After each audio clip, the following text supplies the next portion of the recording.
Go ahead. Tell us what you're doing in the class.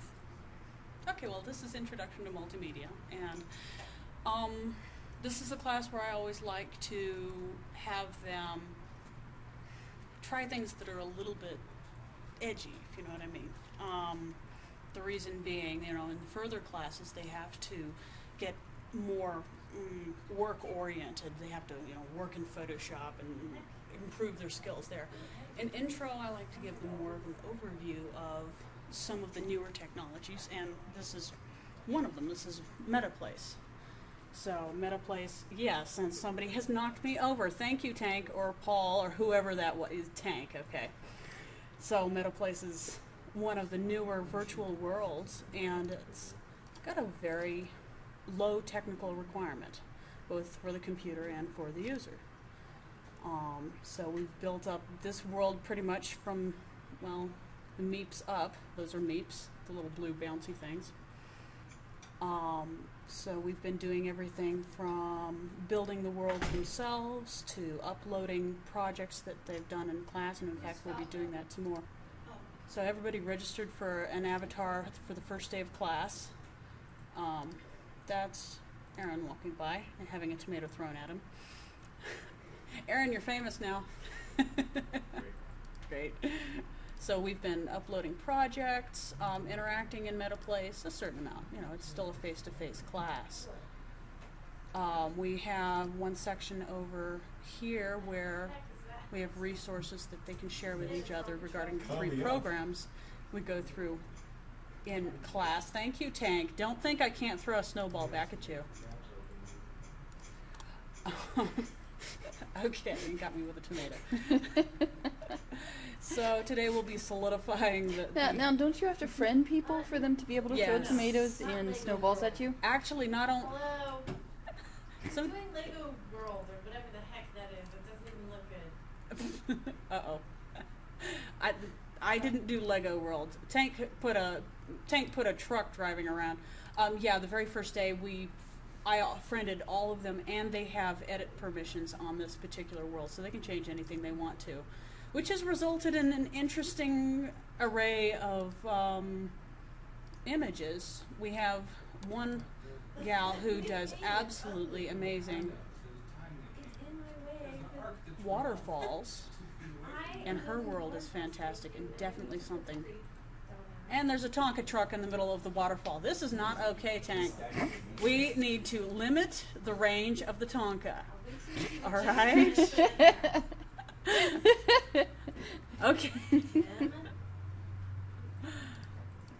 All right. You know what? We're going to just remove the wander behavior. So anybody can make stuff move and make things wander around. Which means I have to do a little tiny bit of moderation, but only because, you know. And you gave all your students build permission here, Yep. right? They have as much permissions to do anything in here as I do. And occasionally I regret that, but overall it's been it's been a wonderful experience, actually. So we get huge koi wandering around in the air, and we get an alpine section with a waterfall that hasn't frozen. This is the part of this is the part with all of the links to the various students' worlds, some of which are built up amazingly, and a couple of which have, you know, missing walls and random things, but still, they're cool. They're cool. Aaron decided to put his link to his world up on a little hill with a throne. The rest of them use laptops. I actually made that laptop in Photoshop and then brought it in. And we have lag. It's a required component of any virtual world. We have lag on the network. Okay, I'm a level 7 now. You're a level 7? Congratulations. So we've That's had, it? I'm like level 12. well, I am too, so. Of course, Tank's probably level 15 million, you know. 16. Pardon me. There's Jen. So, I mean, it's interesting watching the kinds of avatars people build for themselves and knowing them, you know, in their real selves here. And it's been a lot of fun, actually. And Jim's walking below the ground again for some reason. No? Okay.